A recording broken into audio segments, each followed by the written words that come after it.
Hello friends, study with Krishna channel में एक बार आपका फिर स्वागत है। आज की इस क्लास से हम स्टार्ट करेंगे मूर्तिकला, भारतीय मूर्तिकला, इंडियन स्कल्पचर आर्ट। और आज का हमारा टॉपिक है सिंधु घाटी सभ्यता, इंडस वैली सिविलाइजेशन का जो मूर्तिकला है उस पर हम डिस्कस करेंगे। इसके पहले की क्लासेस में हमने भारतीय आर्किटेक्चर यानी भारतीय वास्तुकला पर डिस्कशन किया था, जिसमें हमने प्राचीन काल से लेकर के आधुनिक समय तक की जितने भी आर्किटेक्चर की शैलियाँ हैं और जिन जिन शासकों और जिन पीरियड्स में जो जो बिल्डिंग्स वगैरह बनाई गई उनकी विशेषताएं, उन सबको हमने डिस्कस कर लिया है। तो आशा है आपको वो क्लासेस पसंद आई होंगी और काफ़ी कुछ आपने सीखा होगा। जब हम मूर्तिकला की बात करते हैं तो मूर्तिकला भी एक दृश्य कला है यानी विजुअल आर्ट है। जैसे कि आर्किटेक्चर हमको दिखाई पड़ता है भौतिक रूप में, उसी प्रकार से मूर्तिकला भी हमको भौतिक रूप में प्रत्यक्ष सामने दिखाई पड़ती है। मूर्तिकला क्या है? मूर्तिकला जो है वो कला के एक फॉर्म के रूप में है, यानी ये भी एक कला का रूप है जिसमें व्यक्ति अपनी जो भावनाएं हैं, अपने जो विचार हैं, उनको एक 3D स्ट्रक्चर में अभिव्यक्त करता है। जैसे कि आप बहुत प्रकार से अपनी अभिव्यक्ति को प्रस्तुत कर सकते हैं। आप लिख करके प्रस्तुत कर सकते हैं तो वो साहित्य हो जाएगा। अगर आप उसे सिंगिंग गा करके प्रस्तुत करते हैं तो वो गायन कला हो जाएगा। आप किसी वाद्य यंत्र के माध्यम से उसे प्रस्तुत कर सकते हैं, चित्र बना के कर सकते हैं यानी चित्रकला। इसी प्रकार से जब हम उसे एक 3D स्ट्रक्चर के रूप में प्रस्तुत कर देते हैं तो वो हो जाता है मूर्तिकला। और जब आप मूर्ति की बात सुनते हैं तो भारत में सबसे पहले विचार जाता है मंदिर का, यानी मूर्तियाँ आपको मंदिरों में, हिंदू मंदिरों में, बौद्ध मंदिरों में, जैन मंदिरों में आपको दिखाई पड़ती हैं। तो सबसे पहला विचार जाता है मंदिर यानी धर्म या अध्यात्म की तरफ। तो क्या भारत में जो मूर्तियाँ बनाई गई वो आध्यात्मिक विषय पर ही बनाई जाती हैं, यानी धार्मिक विषयों पर बनाई जाती हैं, या अन्य विषयों पर भी बनाई जाती हैं? तो इन सब पे भी डिस्कस करेंगे। और सिंधु घाटी सभ्यता में कितने प्रकार की मूर्तियाँ और किन किन विधियों से बनाई जाती थी उस पे बात करेंगे। तो मूर्तिकला को आप समझ गए होंगे। पहला प्रश्न ये उठता है कि मूर्तिकला कब जन्मी? भारत में मूर्तिकला का प्रारंभ कब से हम मान सकते हैं? तो हमें देखना पड़ेगा कि हमें कौन से साक्ष्य प्राप्त हुए हैं, प्राचीनतम प्रमाण कौन से हमको प्राप्त हुए हैं। देखिए, अगर हम मूर्तिकला का प्राचीनतम प्रमाण ढूंढें तो आपको पता है कि प्रागैतिहासिक काल जो रहा है, यानी जो पाषाण काल, स्टोन एज रहा है, जिसके हमें कोई लिखित साक्ष्य नहीं मिलते हैं, यानी उस समय का हमें कोई साहित्य नहीं मिलता है जिसको हम पढ़ लें और उस समय क्या क्या हुआ था, क्या क्या होता था, उससे हम जानकारी हासिल कर लें।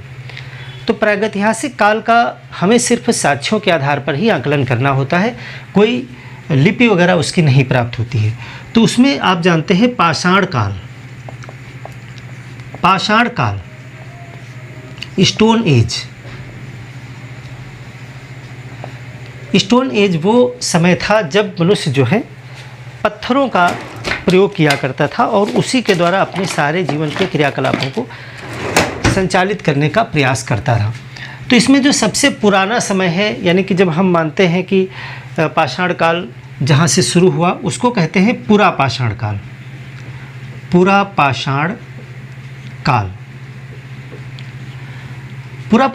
बहुत पुराना समय है और इस समय को भी हम 3 कालखंडों में बांटते हैं।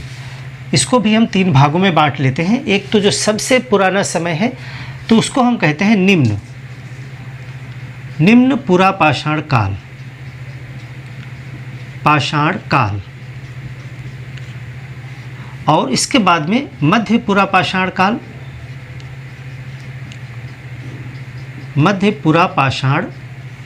काल, और फिर उच्च पुरा पाषाण काल। आप जब एंशिएंट हिस्ट्री को पढ़ेंगे तो इसका बाकायदा आपको कितना टाइम पीरियड था वो भी डिटेल में आप इससे जानेंगे। फिलहाल आप इतना समझें कि पाषाण काल को जो पहला भाग है, पहला कालखंड है, वो है पुरा पाषाण काल, और पुरा पाषाण काल को भी 3 भागों में बांट लिया गया क्योंकि बहुत लंबा समय है। इसके बाद में आता है मध्य पाषाण काल। और फिर नवपाषाण काल,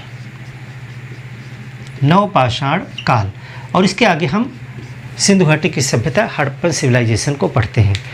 मध्यपाषाण काल लगभग 3000 ईस्वी पूर्व तक माना जाता है, और उसके बाद हम 3000 ईस्वी पूर्व के आसपास हम देखते हैं कि हम सिंधु घाटी की सभ्यता को वहाँ पर देखते हैं।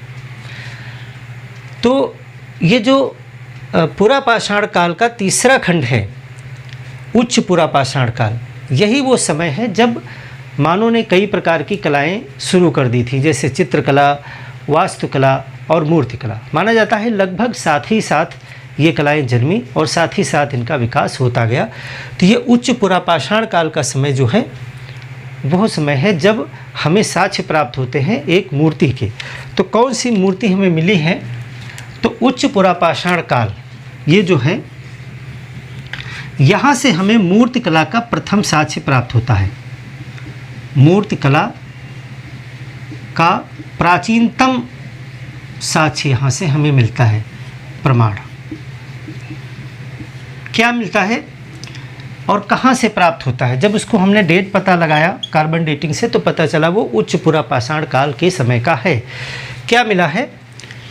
वर्तमान में अगर जगह की बात करें तो प्रयागराज में बेलन घाटी है, बेलन घाटी, और वहाँ पे स्थान है लोहदा नाला, लोहदा नाला। इस स्थान से हमें प्राप्त हुई है एक अस्थि निर्मित मूर्ति, अस्थि निर्मित एक मूर्ति प्राप्त हुई है, और इस मूर्ति को मातृ देवी की मूर्ति माना गया है, मातृ देवी। तो भारत में सबसे पहली मूर्ति जो प्राप्त हुई हमें, वो एक हड्डियों से बनी हुई मूर्ति है, जो कि लोहदा नाला से प्राप्त हुई। लोहदा नाला कहाँ है? बेलन घाटी में है, जो वर्तमान प्रयागराज जिले में पड़ेगा, उत्तर प्रदेश। मातृ देवी की मूर्ति से माना गया है हड्डियों से निर्मित। जब इसका हमने कार्बन डेटिंग किया और देखा कितना पुराना है ये, तो हमें पता चला कि पाषाण काल का जो उच्च पुरापाषाण काल समय था, उस समय की ये मूर्ति है। तो इससे हमें पता चलता है कि भारत में उच्च पुरापाषाण काल के समय से ही मूर्तिकला का विकास हो चुका था। अब ये तो आपने क्वेश्चन देख लिया। इसके बाद के समय में भी मध्यपाषाण काल और नवपाषाण काल के समय की भी मूर्तियां हमें प्राप्त हुई हैं, लेकिन हम उन पे कोई विशेष चर्चा नहीं करेंगे। हम चर्चा करेंगे आज इसके स्टोन एज के बाद में सिंधु घाटी सभ्यता के समय में क्या मूर्तिकला रही, क्योंकि जो स्पष्ट मूर्तिकला हमें दिखाई पड़ती है वो यहीं से दिखाई पड़ती है, सिंधु घाटी की सभ्यता के समय से।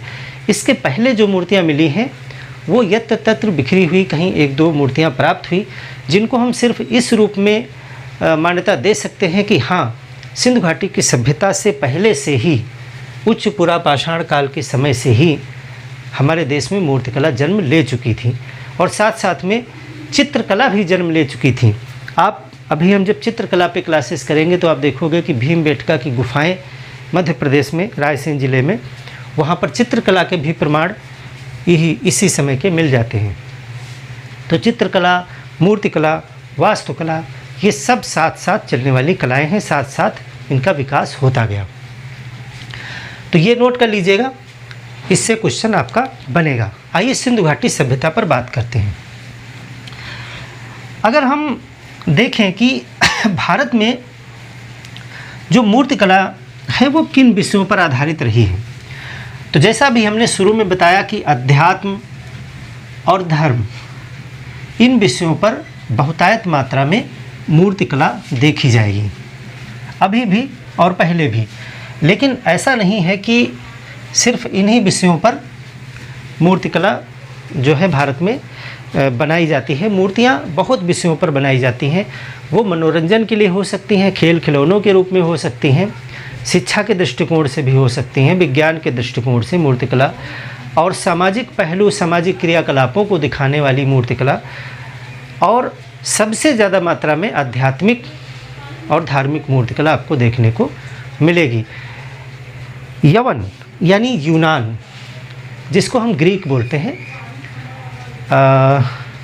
भूमध्य सागर के निकट का जो क्षेत्र है ग्रीक, वहाँ के लोग मूर्तिकला बनाने में बहुत निपुण माने जाते हैं। वो लोग उस समय मनुष्य के शरीर की सुंदरता को दिखाने में या मनुष्य के शरीर की विशेषताओं को दिखाने में बहुत निपुण थे, और माना जाता है कि उन्होंने शारीरिक सौंदर्य को दिखाने में जितनी निपुणता दिखाई वो अन्यत्र बहुत कम मिलती है, उससे तुलना की जाती है। भारत में भी जब आप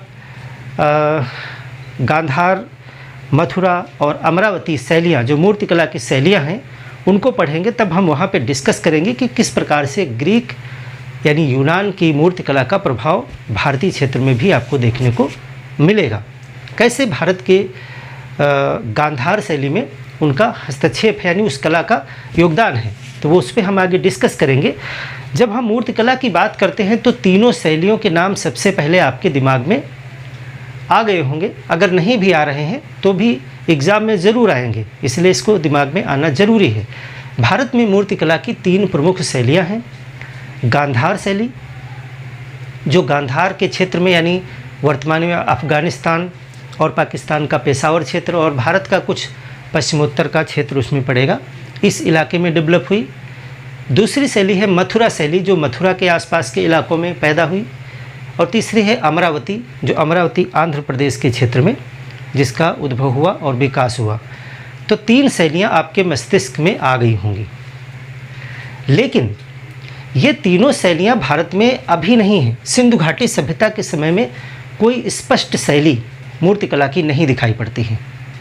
ये शैलियाँ मौर्योत्तर फेज़ में, जब मौर्य काल का पतन हुआ और मौर्योत्तर काल शुरू हुआ, उस समय डेवलप हुई। यानी कि आप कह सकते हो कि 50 ईस्वी पूर्व से लेकर के लगभग 500 ईस्वी तक के बीच का जो समय था, उसमें ये तीनों शैलियाँ डेवलप हुईं और उसमें कई राजवंशों का शासन रहा। लेकिन कुषाण वंश में कनिष्क के समय ये जो कलाएँ हैं वो उभर के सामने आई, तो उन पर हम आगे डिटेल में क्लासेस करेंगे। हर एक जो मूर्तिकला का शैली है, स्टाइल है, उस पर अलग अलग क्लास करेंगे, क्योंकि वेरी इंपॉर्टेंट है आपके एग्ज़ाम के दृष्टिकोण से। आज की इस क्लास में हम डिस्कस करेंगे सिंधु घाटी की सभ्यता की मूर्तिकला। तो क्या यहाँ पे कोई स्टाइल था, क्या कोई मूर्ति बनाने की कोई शैली है? नहीं। देखिए, मे बी पॉसिबल हो सकता है कोई शैली हो, लेकिन कोई शैली अगर डिफ़ाइन करनी है तो उसके प्रमाण ज़्यादा से ज़्यादा होने चाहिए और उनमें कुछ सिमिलरिटीज़ होनी चाहिए।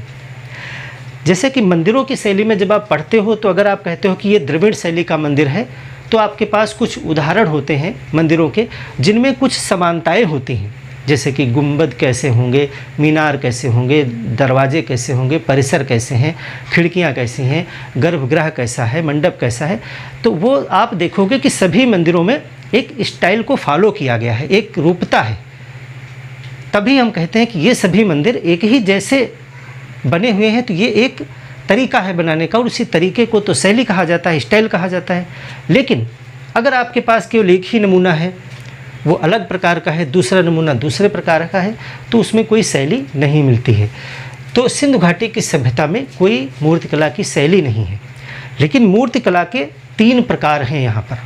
प्रकार का मतलब है 3 प्रकार के पदार्थों से सिंधु घाटी के सभ्यता के लोग मूर्तियाँ बनाया करते थे। तो आइए हम उन्हीं पहले 3 प्रकारों की बात करते हैं। तो यहाँ पर पहला जो पदार्थ है वो मिट्टी की मूर्तियाँ। मिट्टी की मूर्तियों को मृण मूर्ति कहा जाता है। मृण मूर्ति या इसे टेराकोटा भी कहेंगे। टेराकोटा क्या होता है? देखिए, आप जब कुम्हार के वहाँ बने हुए बर्तन देखते हैं जो पक्की मिट्टी के, जैसे चाय पीने वाला कुल्हड़ आपने देखा ही होगा, या सुराही है, मटका है, इसी तरीके से आपने मिट्टी की कोई मूर्ति भी देखी होगी जो पक्की मिट्टी की बनी हो। तो जो मिट्टी के बर्तन हो या मूर्ति हो, उसको तो पहले कच्ची गीली मिट्टी से बनाया जाता है, तब तक उसे मिट्टी की मूर्ति कहते हैं, और जब उसे आग में पका लिया जाता है तब उसे टेराकोटा की मूर्ति कहते हैं। यानी कि टेराकोटा कोई और चीज़ नहीं है। टेराकोटा वही पकी हुई मिट्टी का, जो चाहे मोहर हो, मूर्ति हो या कोई बर्तन हो, तो उसे टेराकोटा कहा जाता है। तो एक तो प्रकार है मिट्टी की मूर्तियाँ, इस पर भी हम डिटेल में डिस्कस करेंगे। दूसरा जो पदार्थ है यानी दूसरे किस प्रकार के सिंधु घाटी में थे, तो वो थे प्रस्तर। प्रस्तर यानी पत्थर, पत्थर की मूर्तियाँ। और तीसरा जो प्रकार आपको देखने को मिलेगा वो है धातु, मेटल, धातु की मूर्तियाँ। तो 3 प्रकार के मूर्तिकला जो है सिंधु घाटी की सभ्यता में देखने को मिलती है। आइए हम एक एक करके तीनों पर डिस्कस करेंगे। तो सबसे पहले हेडिंग आपकी रहेगी मृण मूर्ति यानी टेराकोटा या मिट्टी की मूर्तियाँ। प्रारंभ जो है वो मिट्टी की मूर्तियों से ही हुआ होगा और हुआ था। क्यों? मिट्टी की मूर्ति बनाना आसान है। यहाँ से क्वेश्चन किस प्रकार के आते हैं पहले ये हम समझ लें, तो आप आसानी से डिफाइन कर ले जाएंगे। देखिए ये जो मूर्ति कला है, यहाँ से क्वेश्चन आएंगे आपके कि कितने प्रकार की मूर्तियाँ बनाई जाती थी, किस विधि से बनाई जाती है। इम्पॉर्टेंट है कि वो विधि क्या थी और कहाँ से कौन सी मूर्ति के प्रमाण मिले हैं और उन मूर्तियों में क्या विशेषताएं हैं, कुछ स्पेशल मूर्ति जो मिली हैं उनमें क्या क्या क्वालिटीज़ हैं, ये आपसे ज़्यादातर पूछा जाता है प्रश्न में। तो वही बातों को हम डिस्कस करेंगे। तो मिट्टी की मूर्तियाँ सबसे ज़्यादा प्राप्त हुई हैं। देखिए सबसे पहला पॉइंट तो आप यही लिखेंगे कि ये सर्वाधिक मिली हैं,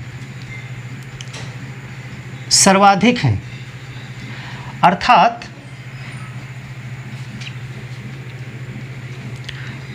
इसी से प्रारंभ हुआ, इसी से प्रारंभ है हुआ होगा।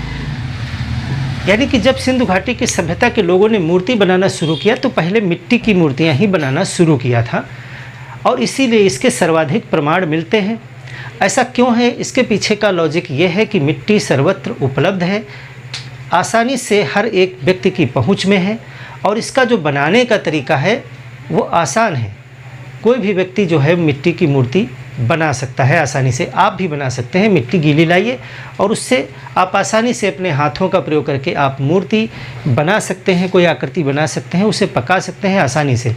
तो इसका मतलब है सिंधु घाटी की सभ्यता में रहने वाले ज़्यादातर लोग इसको बना सकते थे, इसीलिए ज़्यादातर लोगों ने इसे बनाया और सर्वाधिक संख्या में ये प्राप्त होती हैं।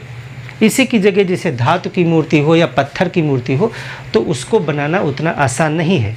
पत्थर की मूर्ति हर व्यक्ति नहीं, क्योंकि उसमें कुशलता की ज़रूरत है, औजारों की ज़रूरत है। उसी प्रकार धातु में भी धातु को गलाने के लिए भी तमाम व्यवस्था की ज़रूरत है और कुशलता की भी ज़रूरत है, वो हर घर में नहीं बन सकती। इसीलिए धातु और पत्थर की मूर्तियाँ उतनी नहीं प्राप्त होती हैं जितनी कि मिट्टी की मूर्तियाँ। अब अगर मिट्टी की मूर्तियाँ आसान थी बनाना और इन्हीं से शुरुआत हुआ, इसका मतलब है ये बहुत से विषयों पे बनाई गई और मनोरंजन खेल के लिए भी बनाई गई, क्योंकि आसान था, सस्ता था, तो इसको खेल खिलौनों के रूप में भी बनाया गया। तो इसमें जो विषय है, विषय का मतलब है किस टॉपिक पे ये मूर्तियाँ बनाई गई। तो देखिए इसमें खिलौने बनाए गए, इसमें आपको खिलौने देखने को मिलेंगे, पशु पक्षी देखने को मिलेंगे, पशु पक्षी, और आपको नर नारी भी देखने को मिलेंगे। मातृ देवी की मूर्ति भी मिली है स्त्री रूप में। तो यहाँ पर देखिए खेल खिलौने जो हैं, खिलौने ये सर्वाधिक हैं, यानी सबसे ज़्यादा मिट्टी में अगर देखोगे तो खिलौने मिले हैं। इसमें सीटी है, जैसे कि उदाहरण के लिए सीटी और झुनझुना बजाने वाला होता है ना, झुनझुना। तो ये जो खिलौने हैं वो सर्वाधिक मिले हैं, सीटी मिली हैं, झुनझुना मिले हैं, पशु पक्षी भी मिले हैं। जो नर हैं, नर में आप नोट करें कि नर की जो मूर्तियां हैं यानी पुरुष की जो मिट्टी की मूर्तियां हैं वो बहुत कम हैं। नर बहुत कम और श्रृंगयुक्त, सींग वाले श्रृंगयुक्त हैं। मिट्टी के जो नर हैं वो श्रृंगयुक्त हैं और बहुत कम संख्या में प्राप्त हुए हैं और उतनी अच्छी बेहतर क्वालिटी के नहीं लगते हैं। इसका मतलब है कि जो कलाकार थे वो पुरुषों की मूर्तियां बनाने में उतना रुचि नहीं ले रहे थे जितना कि वो स्त्रियों की मूर्ति बनाने में ले रहे थे। तो जो नारी हैं वो वहाँ पे सौंदर्य बोध आपको दिखेगा, सौंदर्य बोध दिखता है और संख्या में ज़्यादा हैं, संख्या में अधिक हैं। अलग अलग पॉइंट में आप लिख लीजिएगा दोनों को। पुरुषों की मूर्तियाँ कम हैं, नारी में सौंदर्य बोध दिखता है और संख्या में अधिक मिली हैं। नारियों को जो है आभूषण पहनाए गए हैं, जैसे गले में हार है, सर पे मुकुट है, कमर में पेटी है, चूड़ियाँ कंगन हैं। इस तरह के जो आभूषण होते हैं वो पहनाए गए हैं नारियों को, यानी सौंदर्य बोध यहाँ पर दिखाई पड़ता है।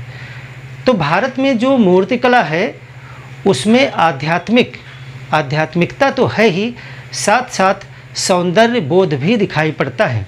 आप एक जगह नोट कर ले कि यवन के जो लोग थे, जो यवन के लोग थे यानी यूनान के लोग जो थे या ग्रीक जो लोग थे, वो मानव शरीर के सौंदर्य को बनाने में निपुण थे। और जो भारत के लोग थे उसमें वो ज़्यादातर जो फोकस किए हैं वो है आध्यात्मिकता एवं सौंदर्य बोध, दोनों चीज़ आपको मिलेगी। यानी सुंदर भी हैं लेकिन विषय आध्यात्मिक ज़्यादा है। उन्होंने मनुष्य की सौंदर्य पे उतना ज़्यादा ध्यान नहीं दिया जितना आध्यात्मिकता पर दिया है। तो जैसे चीन के लोग थे तो प्राकृतिक सौंदर्य को दर्शाने में निपुण थे। तो ये पॉइंट नोट कर लीजिएगा, कहीं पे पूछा भी जाता है और आप आंसर राइटिंग में डाल भी सकते हैं। तो आप यहाँ देख रहे हैं मिट्टी की मूर्तियाँ सर्वाधिक हैं, इसी से प्रारंभ हुआ। खिलौने पशु पक्षी नर नारी बनाए गए, लेकिन नर बहुत कम है, खिलौने सबसे ज़्यादा हैं और नारियों में सौंदर्य बोध प्रदर्शित होता है। और नारियों की ज़्यादा मूर्तियाँ मिलना और अच्छी सुंदर मूर्तियाँ मिलना, इससे प्रतीत होता है कि सिंधु घाटी की सभ्यता के लोग जो है स्त्रियों की सम्मान करते थे। इसीलिए कहा जाता है मातृ सत्तात्मक सभ्यता थी, मातृ पूजा वहाँ पर की जाती थी, मातृ देवी की मूर्तियाँ काफ़ी मिली हैं। अब इसकी विधि कैसे बनती थी ये मूर्तियाँ, विधि तो इसमें देखिए चुटकी का प्रयोग एवं चिपकाव विधि, इसे पिंचिंग मेथड भी कहते हैं। पिंचिंग मेथड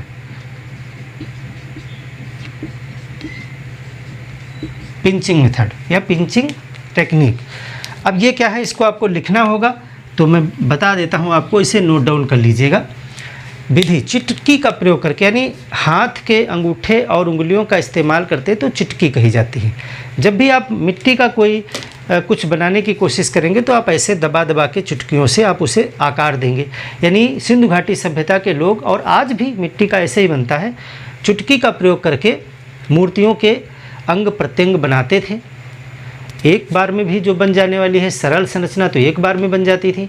जो जटिल संरचना है, जैसे कोई बैलगाड़ी बनानी है या ज़्यादा उसमें अंग प्रत्यंग हैं, तो उसमें चिपकाव विधि का भी प्रयोग करते थे। यानी पार्ट्स में बना लेते थे, जैसे पहिया अलग बना लिया चुटकी विधि से और गाड़ी अलग बना ली, फिर पहिया को गाड़ी में चिपका दिया। तो इसीलिए कहा गया है चुटकी का प्रयोग एवं चिपकाव विधि, चिपका करके अंग जोड़ करके दोनों तरीके से मूर्तियाँ बनाई गई हैं। तो ये विधि आप नोट कर लीजिए, चुटकी का प्रयोग करके बनाते थे और फिर अंगों को चिपका करके यानी पिचिंग मेथड से मूर्ति को तैयार करते थे। अगर उनको पकाने की ज़रूरत है तो उसे वो पका लेते थे, जिससे वो टेराकोटा में तब्दील हो जाती थी। तो ये तो आपने इतना नोट डाउन किया। अब आइए कुछ एग्जाम्पल्स देखते हैं कि मिट्टी के जो मिले हैं चीज़ें, वो कौन कौन सी चीज़ें मिली हैं और कहाँ कहाँ से मिली हैं। आपको वो एग्जाम्पल्स लिखने होंगे, पूछे भी जाते हैं। तो आइए कुछ एग्जाम्पल्स 2-4 हम देख लेते हैं। तो देखिए, जो मिट्टी की मूर्तियां हैं उनमें कुछ एग्जाम्पल्स मैंने नोट डाउन किए हैं। सबसे पहले देखिए, हिलते सिर वाला एक पशु का खिलौना मिला है जो मोहनजोदाड़ो से मिला है। हिलते सिर वाला पशु का खिलौना आप लोगों ने देखा होगा, मेले वगैरह में आज भी मिलते हैं। एक विवादित गाय मिली है लोथल से, एक विवादित घोड़ा मिला है लोथल से। विवादित क्यों लिखा है? क्योंकि कुछ विद्वान उसे घोड़ा या गाय नहीं मानते हैं और कुछ विद्वान उसे घोड़ा और गाय के रूप में पहचान कर रहे हैं उसकी। तो आगे जब सिंधु घाटी सभ्यता को डिटेल में आप एंसेंट में पढ़ोगे तो वहाँ पर आप जानोगे किस प्रकार से घोड़ा पर विवाद है। तो यहाँ पे माना जाता है कि वो गाय है लेकिन कुछ विद्वान उसे गाय नहीं मानते, कुछ विद्वान उसे घोड़ा मानते हैं, कुछ विद्वान उसे घोड़ा नहीं मानते। तो दोनों ही मिले हैं, लेकिन दोनों विवादित हैं और मिले हैं लोथल से। फ्रेंच कट दाढ़ी में एक पुरुष का सिर मिला है जो मिट्टी की मूर्ति, फ्रेंच कट दाढ़ी वाली मिट्टी की मूर्ति है पुरुष की, वो भी लोथल से मिली है। मातृ देवी की मूर्तियाँ मिली हैं राखी गढ़ी और बनावली दोनों जगह से। इसके अलावा पशु पक्षी हमने बताया बहुत सारे बनाए गए थे। तो पशुओं में देखिए कुबड़ वाला बैल है, हाथी, गैंडा, बंदर, बाघ, सुअर, भालू, खरगोश, भैंसा, गिलहरी, इन सब की मिट्टी की बनी हुई मूर्तियाँ मिली हैं। ज़्यादातर जो मूर्तियाँ हैं वो खिलौने हैं जो मनोरंजन के लिए बनाए गए थे। यानी मूर्ति कला का जो मिट्टी का रूप है ये मुख्यतः खिलौने और मनोरंजन के लिए है। इसमें इस तरह के कुछ एग्जाम्पल्स आपको मैच करने के लिए भी आ सकते हैं और आंसर राइटिंग में भी आप डालेंगे। तो आशा है आप मिट्टी की मूर्तियों को समझ गए होंगे। इसके बाद हम बात करते हैं दूसरे फॉर्म पे। दूसरा जो तरीका था, जो दूसरा पदार्थ था, तरीका नहीं पदार्थ, वो था पत्थर। तो पत्थर की मूर्तियाँ हमने अभी आपको बताया कि यवन के लोग यानी यूनान या ग्रीक के लोग जो हैं वो पत्थर के पुरुष के मूर्तियाँ बनाने में कुशल माने जाते हैं। लेकिन सर जॉन मार्शल जो हैं वो कहते हैं कि जो हड़प्पा से यानी यहाँ सिंधु घाटी सभ्यता से पत्थर की मूर्तियाँ मिली हैं वो किसी भी मामले में ग्रीक की मूर्तियों से कम नहीं हैं। वो लिखते हैं कि जैसी मूर्तियाँ यहाँ से मिली हैं पत्थर की, वैसी मूर्तियाँ अगर ग्रीक के कारीगर बनाते तो वो गर्व महसूस करते। यानी कहने का मतलब है कि यहाँ की मूर्तियों में भी उतनी ही कुशलता दिखाई पड़ती है जितनी कि वहाँ की मूर्तियों में। तो ये कोटेशन जॉन मार्शल का है, आप नोट कर लिए। जॉन मार्शल सिंधु घाटी की सभ्यता से प्राप्त मूर्तियों की तुलना ग्रीक की मूर्तियों से करते हुए लिखते हैं कि यदि ऐसी मूर्तियाँ ग्रीक के कलाकार भी बना पाते तो वो गर्व महसूस करते। देखिए पत्थर की मूर्तियाँ जो हैं इसमें भी आपको तरीका जानना है और कौन कौन सी मूर्तियाँ मिली हैं वो सब कुछ आपको जानना है। प्रस्तर, प्रस्तर की मूर्तियाँ या पत्थर की मूर्तियाँ, पत्थर की मूर्तियाँ। अब लॉजिक से काम ले, क्या पत्थर की मूर्तियाँ उतनी संख्या में बनी होंगी जितनी मिट्टी की बनी? नहीं, उतनी संख्या में नहीं बनी, क्योंकि पत्थर की मूर्ति की जो बनाने की विधि है वो तक्षण विधि है। यानी उसे तरासा, चोट मारकर, तोड़कर, काटकर इस तरीके से ही बनाया जा सकता है। पत्थर की मूर्ति को आप हाथ से रूप नहीं दे सकते। आप उसे ऐसा नहीं कि चुटकी का प्रयोग करके और हाथ से उसे बना दें, तो आसान भी नहीं रहता होगा। पत्थर भी तराशना कठिन काम है, उसके लिए औजार चाहिए होते होंगे, कुशलता भी चाहिए होती होगी। इसीलिए इसमें ज़्यादातर खिलौने और मनोरंजन के लिए नहीं बने हैं, क्योंकि ये कठिन काम था, महंगा पड़ता होगा, कुशलता की भी ज़रूरत होगी, तो फिर सस्ते विषयों पर नहीं बनाया जाता होगा। जहाँ ज़रूरी होता होगा वहीं बनता होगा। तो पत्थर की मूर्तियाँ जो हैं वो कौन से पत्थरों से बनी हैं? देखिए यहाँ पर सेलखड़ी, सेलखड़ी, चूना पत्थर, बलुआ पत्थर, चूना पत्थर, बलुआ पत्थर, स्लेटी पत्थर, इनकी बनी है। तो आसान तो नहीं होगा। क्या पत्थरों की मूर्ति बनाना आसान है? आसान नहीं है। इसीलिए बहुत कम प्रमाण मिले हैं। अगर मोहनजोदड़ो से बात करें हम, मोहनजोदड़ो से लगभग 12 मूर्तियाँ मिली हैं लगभग। और हड़प्पा से 2 मूर्तियाँ मिली हैं। लेकिन एक चीज़ आप याद रखेंगे कि गुणवत्ता में बेहतर है, ये गुणवत्ता में बेहतर है। भले ही हड़प्पा से 2 ही मूर्तियाँ मिली हैं, लेकिन वो अन्य पत्थर की मूर्तियों से ज़्यादा कुशल कारीगर या ज़्यादा अच्छे तरीके से बनाई हुई लगती हैं, ज़्यादा बेहतर मूर्तियाँ हैं हड़प्पा की। और इन्हीं मूर्तियों के संदर्भ में जॉन मार्शल क्या लिखते हैं ये भी आप नोट कर लें। सर जॉन मार्शल, आप नोट कर लें, सर जॉन मार्शल इन मूर्तियों की तुलना जो है ग्रीक की मूर्तियों से करते हैं। और वो कहते हैं कि ये इस प्रकार की मूर्तियां अगर ग्रीक के कलाकार भी बनाते उस समय तो उन्हें गर्व होता। यानी कि बेहतर हैं, अच्छी हैं, उसी क्वालिटी की मूर्तियां हैं। तो ये है। अब इसमें बात आती है कि पत्थर की मूर्ति बनाने की विधि क्या है, कैसे बनाते थे। आपने मिट्टी का तो समझ लिया, चुटकी का प्रयोग करके और चिपकाव विधि, दो तरीके से इस्तेमाल करके बना लेते थे। पत्थर की मूर्तियाँ का कुछ किताबों में मिसप्रिंट या गलती से लिख गया है कि द्रवी मोम विधि से बनाते थे। नहीं, द्रवी मोम विधि से यानी लास्ट वैक्स तकनीक से धातु की मूर्तियाँ बनाई जाती हैं, ना कि पत्थर की। देखिए, पत्थर को आप गला करके रूप नहीं दे सकते, पत्थर को गला करके उसको रूप देना उतना आसान नहीं है। इसको तत्क्षण विधि से बनाते हैं, इसे तत्क्षण विधि से बनाते हैं। तत्क्षण विधि मतलब देखिए, काट कर, चोट देकर, तराश कर, तोड़ कर, आप कुछ भी इस्तेमाल करें, यानी पत्थरों को काट पीट कर, उसको चोट मार करके, तराश करके या उसे तोड़ करके, बस इसी तरीके से आप उसे किसी आकृति में तब्दील कर सकते हैं। तो इन्हीं विधि का प्रयोग करते होंगे, औजार अपने यूज करते होंगे और उससे विधि का प्रयोग करके ये पत्थर की मूर्तियाँ बनाते थे। तो पत्थर की मूर्तियाँ संख्या में कम हैं, आपको हमने बताया इन पदार्थों से बनी हुई हैं। और इसमें जो विषय हैं, यानी किस टॉपिक पे बनाई गई हैं, तो इसमें विषय जो हैं वो नर नारी हैं, पशु पक्षी हैं और कुछ खिलौने भी हैं। लेकिन जो नारी हैं, इसमें हमने आपको पहले ही बताया कि इनके सौंदर्य बोध पे ज़्यादा ध्यान दिया गया है। ये आप नोट कर लें, नोट करते चलें इस चीज़ को कि जो नारियों की मूर्तियां हैं, जैसे कि एक अभी हम नर्तकी की मूर्ति का जिक्र करेंगे आगे, और एक पुरुष की मूर्ति का भी जिक्र करेंगे। लेकिन आप देखोगे कि जो नारी की मूर्ति है, नर्तकी, उसको बहुत कार्यकुशलता से बनाया गया है। उसको चूड़ियाँ पहनाई गई हैं, गले में हार पहनाया गया है, कमर पेटी पहनाई गई है, यानी कि नारी के सौंदर्य को दिखाने के लिए भरसक प्रयास किए गए हैं। अर्थात पुरुष प्रधान न होकर के स्त्री प्रधान समाज दिखाई पड़ता है, जहाँ स्त्रियों को ज़्यादा महत्व जो है वो देते थे सिंधु घाटी सभ्यता के लोग। इस पॉइंट को नोट कर लें आप। बाकी इसमें खिलौने बहुत कम लिख लीजिएगा, खिलौने बहुत कम बने हैं, क्योंकि खिलौने सस्ते पर्पज़ के लिए बनाए जाते हैं और चूँकि ये पत्थर की मूर्तियाँ बनाना कठिन होता होगा, इसीलिए इसको खिलौनों के रूप में ज़्यादा नहीं बनाया गया है। लेकिन बने हैं कुछ।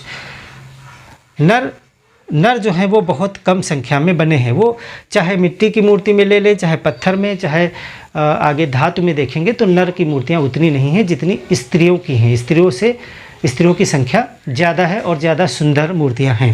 हालांकि नर मिले हैं, अभी एक हम पुरुष की योगी की मूर्ति देखेंगे। तो ये हो गया पत्थर की मूर्तियाँ। आइए देखते हैं कौन कौन से एग्जाम्पल हैं पत्थर की मूर्तियों में। देखिए, कोई मूर्ति कला है, उसकी विधि को जरूर याद रखिएगा, कैसे बनाया जाता था, और उसके विषय को याद रखिएगा कि उसमें किन किन टॉपिक्स यानी किन किन चीज़ों की मूर्तियाँ बनाई गई थी और कितनी संख्या में बनता था, उसका क्या कारण था। तो आइए देखते हैं पत्थर की मूर्तियों के कुछ एग्जाम्पल।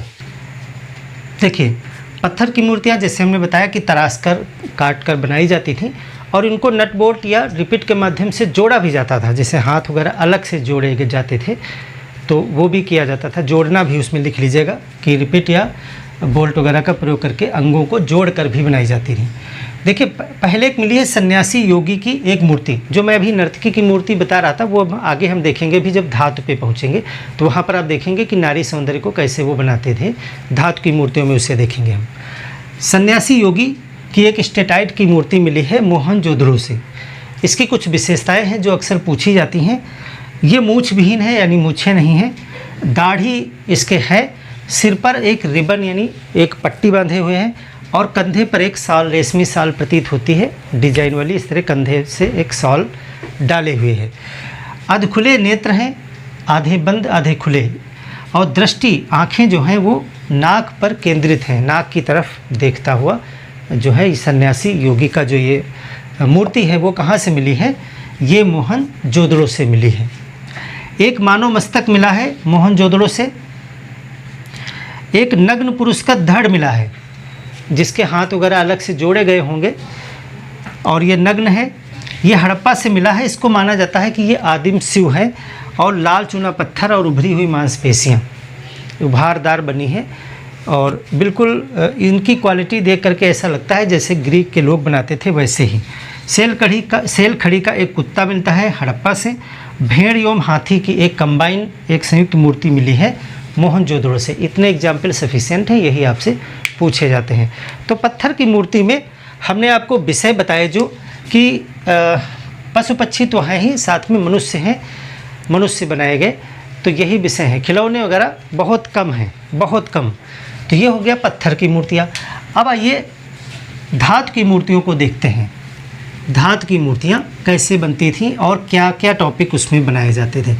विषय वही हैं, नर नारी पशु पक्षी खिलौने धातु में भी बनते थे और नारियों की ज़्यादा है, नर की बहुत कम है और खिलौने भी कम हैं धातु की मूर्तियों में। देखिए धातु की मूर्तियाँ, धातु की मूर्तियाँ, आपको पता होगा कि सिंधु घाटी की सभ्यता के लोग कौन सी धातु इस्तेमाल करते थे। सिंधु घाटी की सभ्यता को कांस्य युगीन सभ्यता या ब्रॉन्ज एज कहा जाता है। क्यों? क्योंकि इस समय के लोग जो है वो ब्रॉन्ज एक मिश्र धातु होती है, हिंदी में इसे कांसा कहा जाता है, कांसा। तो कांस्य सभ्यता का मतलब ही है कांसा का प्रयोग करने वाले लोगों की सभ्यता या ब्रॉन्ज को प्रयोग करने वाले लोगों की सभ्यता। मिश्र धातु है, इसका मतलब इसमें एक से ज़्यादा धातुओं का मिश्रण है ये। तो सिंधु घाटी की सभ्यता के लोग जो हैं वो दो धातुएँ यूज करते थे। दो धातुएँ की मूर्तियाँ मिली हैं। एक मिला है तांबा, यानी आप इसे कापर कहेंगे, और एक मिला है कांसा यानी ब्रॉन्ज। इसमें क्या होता है, ब्रॉन्ज में क्या होता है, इसमें कापर यानी तांबा प्लस टिन का मिश्रण होता है। ये मिश्र धातु है, इसमें दो मिलाई गई हैं। तो कांसा में जो है दो धातुएं मिला के कांसा बनाते थे सिंधु घाटी सभ्यता के लोग और इसको यूज करते थे सबसे ज़्यादा। तांबे से ज़्यादा कांसा का यूज़ करते थे, इसीलिए इसको ब्रॉन्ज एज भी कहा जाता है। लोहा नहीं है अभी सिंधु घाटी सभ्यता के समय में, लोहा नहीं है। लोहा आगे आएगा, तब जो है लौह सभ्यता का जन्म होगा, लोहा आगे आता है। तो यहाँ पर कांसा सबसे ज़्यादा है और तांबा है। तांबा कम है, कांसा ज़्यादा, इसीलिए इसे कांस्य युगीन सभ्यता भी कहा जाता है। अब मेन फैक्टर जो इसमें आता है, इसमें किस टॉपिक पे मूर्तियाँ बनाई गई, यानी विषय क्या थे। विषय थे, देखिए, नर नारी। नर की संख्या कम है, नारियों की ज़्यादा है। पशु पक्षी और खिलौने, यानी मनोरंजन के लिए भी बनती थी लेकिन कम। यहाँ पर इम्पोर्टेंट हम नर्तकी को एक देखेंगे जो धातु की बनी हुई है, कांसा की, तो उसको भी हम डिस्कस करेंगे कि उसमें क्या विशेषताएं हैं। उसके पहले जो सबसे इम्पोर्टेंट चीज़ है वो है इसको बनाने की विधि, कैसे बनाया जाता था। तो विधि जो है सर परड्यू तकनीक होती है, जिसको कहेंगे द्रवी मोम विधि। अब इसको हम डिटेल में बताएंगे आपको। इसको लुप्त मोम विधि कहा जाता है। लुप्त मोम विधि बहुत इंटरेस्टिंग है, बहुत आसानी से आपके समझ में भी आ जाएगा। लॉस्ट वैक्स टेक्निक या मेथड, या इसे सर परड्यू भी कहते हैं। सर परड्यू, कोई भी नाम अलग अलग आ सकता है। तो ये लास्ट वैक्स टेक्निक क्या है, द्रवी मोम विधि क्या है, बहुत आसान है समझना, वेरी इजी है। द्रवी मोम का मतलब है मोम द्रव हो जाए, लुप्त मोम का मतलब है मोम गायब हो जाए। तो ऐसी विधि है जिसमें कुछ मोम का है और वो गायब हो जाता है। देखिए, आज जब आप मूर्तियाँ बनते हुए देखते हैं तो आप देखते हैं एक सांचा होता है। आजकल जो होते हैं वो सांचे ऐसे होते हैं जो एक बार सांचा बना लिया तो उससे बार बार हम मूर्तियों को बना सकते हैं उसी सांचे का प्रयोग करके। वो सांचे खुल जाते हैं, बंद हो जाते हैं, खुल जाते हैं, बंद हो जाते हैं। लेकिन उस समय ऐसा नहीं था, खुलने बंद होने वाले सांचे शायद उस समय तक नहीं रहे होंगे। तो इसमें एक अस्थाई सांचे का निर्माण किया जाता है, जिसको हर बार एक मूर्ति बनाने के बाद में वो सांचा तोड़ दिया जाता है। कैसे बनता है देखिए, सबसे पहले जो द्रविमोम विधि में जिस चीज़ की मूर्ति बनानी होती थी उसकी हूबहू मूर्ति पहले मोम की बनानी पड़ती थी।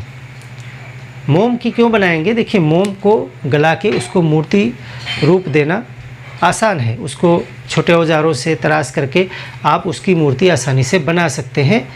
तो मोम की मूर्ति पहले बनाते थे कारीगर, हाथों से तराश करके औजारों से उसे गर्म करके बनाते थे, बिल्कुल परफेक्ट जब वो बन जाती थी मोम की मूर्ति।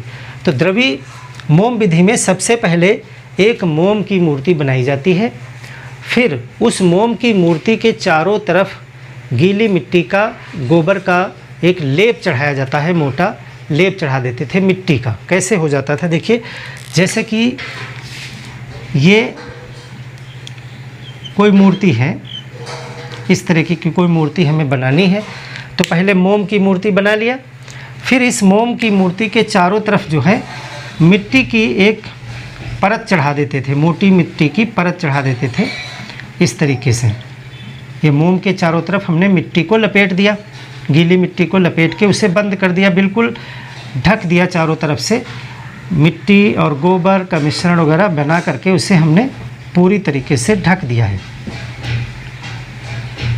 तो मोम की मूर्ति बनाने के बाद में उसके ऊपर मिट्टी का मोटा लेप चढ़ाया जाता था, फिर उसे सूखने के लिए धूप में रख देते थे। और जब मिट्टी सूख जाती थी, सूख करके टाइट हो जाती थी, और इसमें किनारे एक छिद्र, एक छोटा सा छेद छोड़ दिया जाता था जब मिट्टी लपेटते थे। सूखने के बाद में इसको आग पर गर्म करते थे। आप ये सब लिख लेंगे, मैं अपनी भाषा में बता रहा हूँ, आप इसको सेंटेंस में पूरा लिखेंगे। सूखने के बाद में इसे आग पर गर्म किया जाता था। गर्म होने से क्या होगा, मिट्टी तो गर्म होने से और कठोर होती जाएगी, लेकिन जो इसके अंदर का मोम है वो गर्मी पा करके पिघल जाता था, और वो पिघल करके उस छिद्र के माध्यम से बाहर निकल जाता था। ये मोम की जो मूर्ति है ये पूरी तरीके से गल करके इस छिद्र के माध्यम से बाहर निकल जाएगा, इसीलिए तो इसको द्रवी मोम कहा गया। मोम द्रवित हो गया, लुप्त मोम यानी मोम इसके अंदर से गायब हो गया, दोनों एक ही बात है। तो वो मोम जो है पिघल करके बाहर निकल जाता था। परिणाम क्या होगा, उसके अंदर जितनी जगह मोम ने ले रखी थी वो एक खाली सांचे में तब्दील हो जाती थी। यानी जिस आकार की मूर्ति उसके अंदर मोम की रखी थी, जब वो मोम पिघल कर बाहर निकल जाता था तो उसी आकार का सांचा उसके अंदर तैयार हो जाता था।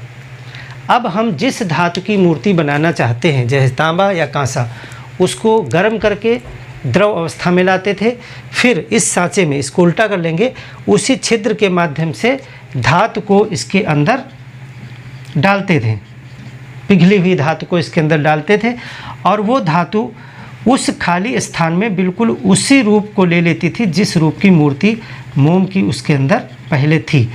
जाहिर सी बात है, जितनी जगह है और ये द्रव है तो द्रव उसी खाली स्थान की जगह ले लेगा। वो द्रवी धातु जा करके उसी खाली स्थान को भर देता था, जिससे वो मोम की मूर्ति के आकार में उसके अंदर फिल हो जाता था। फिर इसे ठोस होने के लिए रख देते थे कुछ समय के लिए, और जब ये ठोस हो जाता था तब किसी चीज़ से चोट मार करके ये जो बाहर मिट्टी का आवरण है इसको तोड़ दिया जाता था। इस मिट्टी के आवरण को जो है तोड़ देते थे। इससे क्या होगा, अंदर धातु की जो कठोर मूर्ति तैयार हो गई है वो निकलकर बाहर आ जाती थी। तो ये जो है द्रवी मोम तकनीक है, इसके द्वारा जो है मूर्ति बनाई जाती थी। देखिए वैसे ही बन के तैयार हो गई। तो द्रवी मोम तकनीक में पूरा जो हमने आपको बताया है अपने शब्दों में आप इसे लिख लीजिएगा, द्रवी मोम तकनीक क्या है। आइए देखें कि धातु की मूर्तियों में कौन कौन से हमें एग्जाम्पल्स देने हैं, कहाँ से क्या प्राप्त हुआ है, उसके कुछ उदाहरण आपको लिखने होंगे।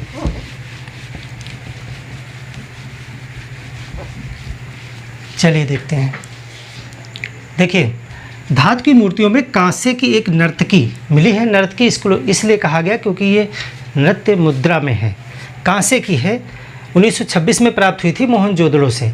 इसकी हाइट के संदर्भ में विद्वानों में मतभेद है क्योंकि इसके पैर टूटे हुए हैं।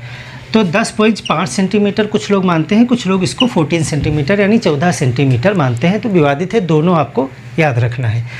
इस कांसे की नर्तकी की जो मूर्ति है, आप इसे सर्च करिएगा, पुस्तकों में देखिएगा क्या विशेषताएं हैं।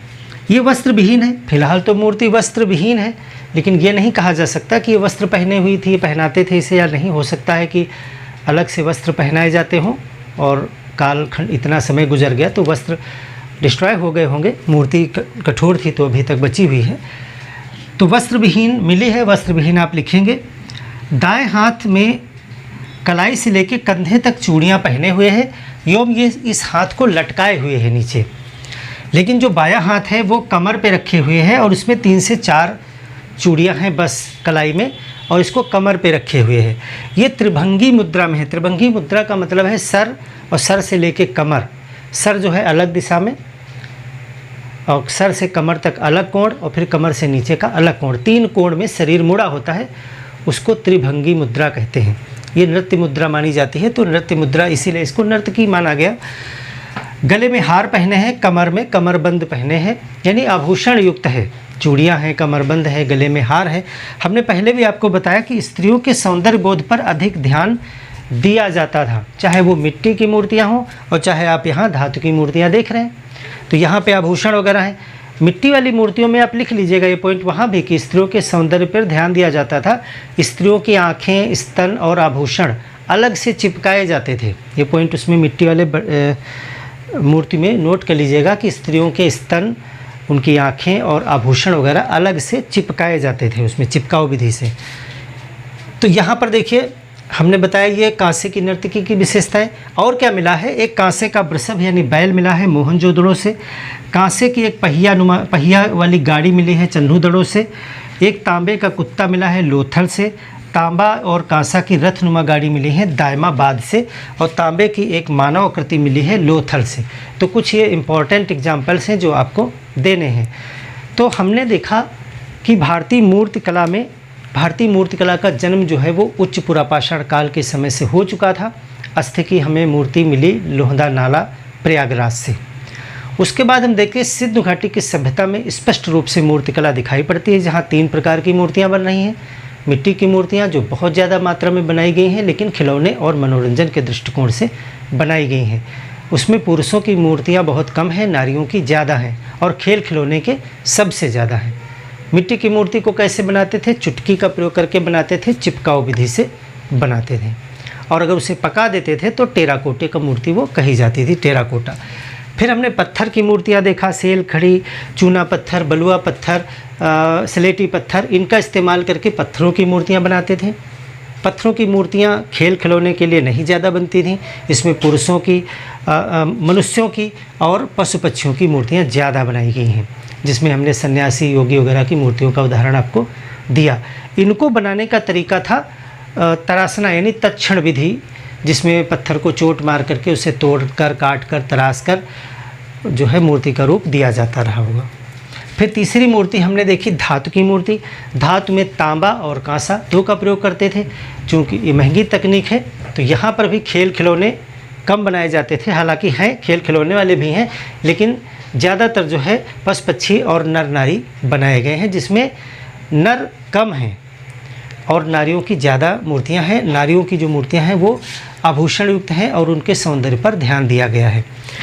बाकी हमने आपको कुछ एग्जाम्पल बताए। तो सिंधु घाटी की सभ्यता में अभी हमें मूर्तिकला की कोई स्पष्ट शैली नज़र नहीं आती है। इसके बाद में हम देखेंगे कि मूर्तिकला के कोई साक्ष्य जो है वैदिक काल में नहीं मिलते हैं।